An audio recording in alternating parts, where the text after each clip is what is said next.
राशिद भाई एक्चुअली क्या है कि आपके जो मेन बॉलर्स हैं वो तो प्रेशर को मेंटेन कर रहे हैं ना, तो ये जो पार्ट टाइम बॉलर्स हैं वो सेट बैटर्स के अगेंस्ट क्यों आ रहे हैं? I mean this is where all the partnerships जो है वो सेटल हो गई थी।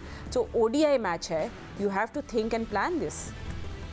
ये पार्ट टाइम बॉलर कभी कभार 100 मैच में से दो मैचेस जितवा सकते हैं, हरवा ज्यादा सकते हैं। 2 दिन पहले शो में मैंने कहा था कि पार्ट टाइम को जब मार लगेगी ना तो घर से भी 2 भेजें जब भी नहीं बचता मैच। 3 ओवर में 33 रन कंसीड किए सलमान अली आगा ने, जो रदरफोर्ड ने उनको खेला है, बहुत ही अच्छा खेला। शे होप और रदरफोर्ड जब खेल रहे थे उनकी पार्टनरशिप पाकिस्तान के लिए डैमेजिंग हो गई। उसमें ये हुआ कि अबरार को ज्यादा ओवर करवा दिए, रोकने चाहिए तो उनके ओवर, क्योंकि वो एक ऐसे हैं जो कि रीड नहीं कर पा रहे थे। फिर टाइम में T20 नहीं है, मुझे 4 ओवर मुश्किल से होते हैं, आप 7 ओवर करवाने जा रहे हैं क्योंकि मैच छोटा हो गया था।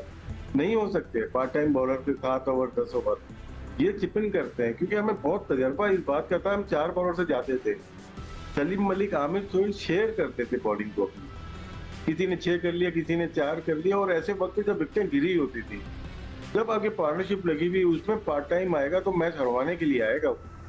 ये जो माइक टायसन की सोच है ना, ये पाकिस्तान को कहीं का नहीं छोड़ेगी। ये ऑलराउंडर का जो है ना इस्लामाबाद यूनाइटेड की अप्रोच सोच, ये कहीं का भी नहीं छोड़ेगी। वही लोग उसी तरह से खेल रहे हैं जैसे T20। One day cricket totally different है। हसन अली आके आउट किया उसने, वो टेस्ट मैच का अच्छा बॉलर है, उसको पता है कि मुझे कहाँ पे बॉलिंग करनी, मार भी लगेगी। लेकिन ये बॉलिंग आपको 300 भी बचाना मुश्किल हो जाएगा कहीं ना कहीं। ठीक है। एंड यू नो सिक्को, अब थोड़ा रिजवान की कप्तानी में बात करते हैं। आई मीन आपने जो मैच भी देखा होगा, फील्ड प्लेसमेंट वगैरह आपको कैसे लगी? यू सॉ मतलब डीप विकेट बिल्कुल खुला हुआ था, and you know singles easy थे, वेस्ट इंडीज़ ने रिस्क लिया एंड स्ट्राइक रोटेट भी की। You know, everything was going for them, not against them. देखो फातिमा, ये पता लगाना पड़ेगा कि रिजवान खुद अपनी कप्तानी कर रहा है कि या वो इंस्ट्रक्शंस लेके कप्तानी कर रहा है। ये दो बड़े फैक्टर्स हैं। वैसे क्योंकि बॉलिंग चेंजेस में बड़े सिमिलर लग रहे थे सलमान अली आगा और Rizwan. I just felt may be it's his problem. नहीं, हाँ, वो जो माइक का जो इसने बोला ना, माइक का जो मैंने कल भी कहा था कि उसका जहन जो है ना ऑलराउंडर वाला है, कि जिससे ऑलराउंडर भर लो, और वो बिल्कुल सही है। हमने पहले भी जिक्र किया है इसी प्लेटफॉर्म पे बैठ के कि भाई ये जो पार्ट टाइम बॉलर्स हैं, जब पिटने का वक्त आएगा ना, उस वक्त बुरी तरह पिटेंगे। जहाँ सीनियर खिलाड़ी बैटर फेल हुए, हमारा सीनियर बॉलर कल फेल हो गया शाहीन, वो वैसे ही अच्छी गेंद नहीं कर रहा, उसने 1 ओवर में 20 रन दे दिए, पूरा सिस्टम ही उलट हो गया।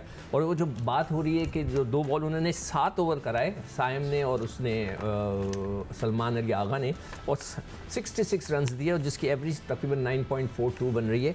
और जो मेन बॉलर थे, जो कि अपने हसन था और वो नवाज था और वो इब्रार था, उसने जो है 2.85 की एवरेज से 14 ओवर में सिर्फ 40 रन दिए, और उनकी जो इकोनॉमी थी 2.85 थी। आपको हर हाल में रेगुलर स्पिनर खिलाने।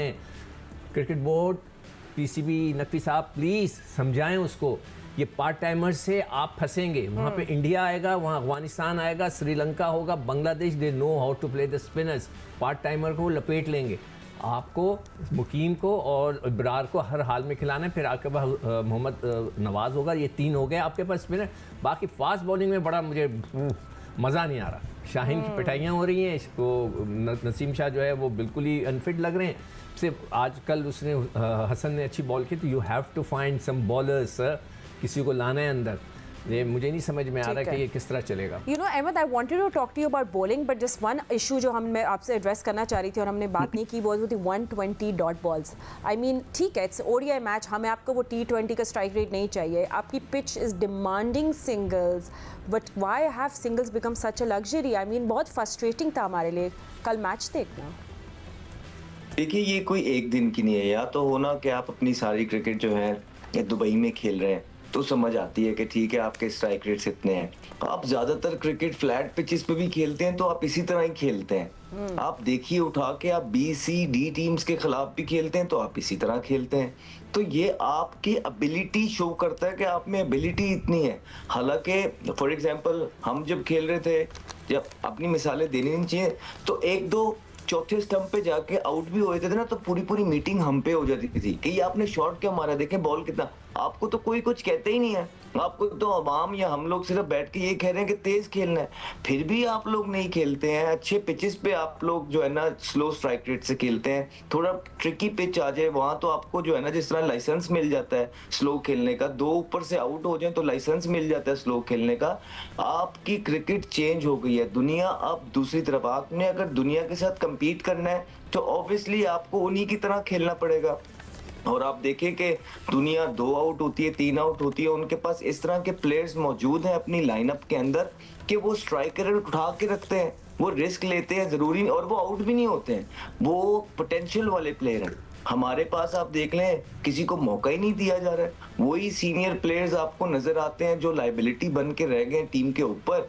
और देख लीजिए कि अभी पीछे बातें हो रही थी कि रिजवान कप्तान भी रहेंगे कि नहीं रहेंगे, फिर उनको कप्तानी मिली है। एक तो वो गंदी तरीन कप्तानी कर रहे हैं, बैटिंग फॉर्म उनकी है कोई नहीं। ये बाबर आजम और रिजवान पे आपकी पूरी बैटिंग लाइनअप जो है डिपेंड करती है, जिनकी वजह से यंगस्टर्स को मौके नहीं मिल रहे। तो जब सीनियर पूरी टीम खेलती है, जिस तरह शाहीन है, जिस तरह आपके रिजवान है, बाबर है, अगर ये लोग खेल रहे हैं और किसी यंगस्टर को नई जगह मिल पा रही है तो फिर ये रिस्पॉन्सिबिलिटी भी तो लें।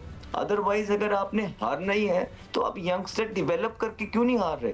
आपका कोई प्लेयर सीनियर मुझे बता दें कि जो कहे कि हाँ बड़े रेड हॉट फॉर्म के अंदर है, 4-4 साल से आप इनको इसलिए सपोर्ट कर रहे हैं कि कोई बात नहीं पैच सब पे आता है। और भाई ये पैच कितनी देर चलेगा आवाम को बता दो, ताकि हमारे बच्चे बड़े हो रहे हैं वो तैयार हो जाएं कि जब तक वो जवान हो जाएंगे तो इनके पैच खत्म हो जाएंगे और ये फॉर्म में आ जाएंगे और फिर कोई पाकिस्तान अच्छी परफॉर्मेंस दे देगा। खुदा का वास्ता है यार, कुछ सोचने की जरूरत है। अब कहते हैं मोहसिन नकवी साहब, सर मोहसिन नकवी, तो भाई ये क्या हो रहा है? उन्हीं की ये सारी बादशाहत में सारी चीजें हो रही हैं कि 9वें नंबर की टीम में जो है ना आप हार रहे हैं। आप 9वें नंबर की टीम से आपकी पूरी टीम हार रही है। आप इमेजिन करें जब ऑस्ट्रेलिया आएगा, साउथ अफ्रीका आएगा, न्यूजीलैंड आएगा, आपका क्या हाल करेगा पोटेंशियल वाली टीम जब उनकी पूरी आएगी आईसीसी के मैच, और प्लेयर्स आपके हंस रहे होते हैं। उससे ज्यादा गुस्सा इसलिए चल रहा होता है फातिमा कि आपके प्लेयर्स ग्राउंड के अंदर इस तरह की परफॉर्मेंसेस देख के भी हंस रहे होते हैं, इससे ज्यादा दिल टूटता है। देखें अभी आपके कुछ प्लेयर्स उस नेत पे पहुंच चुके हैं कि जो अब ये सोचने लग गए कि ठीक है यार कमा लिया है, ठीक है यार कर लिया है। तो जब ये सोच डेवलप हो जाए ना तो फिर इंसान की मेहनत नीचे आ जाती है और फिर इंसान हर गुजरते हुए दिन के साथ पीछे आता है। खुदारा पाकिस्तान क्रिकेट बोर्ड से हम किसी एक का नाम नहीं लेंगे क्योंकि ये सारे बीच में इन्वॉल्व हैं, किसी को भी ये होश आए कि वो पाकिस्तान को रिवैम्प की तरफ जाए। आपको रिफॉर्म्स की जरूरत है, आपको सारे का सारा अमला बदलना है। आपको कोचिंग स्टाफ के अंदर, सिलेक्शन कमेटी के अंदर, पाकिस्तान क्रिकेट बोर्ड के अंदर, पीएसएल के अंदर, यहाँ हर जगह आपको रिफॉर्म्स चाहिए। अगर आप रिफॉर्म्स करके ऑनेस्ट और मेरिट पे लोग नहीं लेके आएंगे तो हम यहाँ सारा साल बैठ के इसी तरह आपको परफॉर्मेंस पे क्रिटिसाइज करते रहेंगे।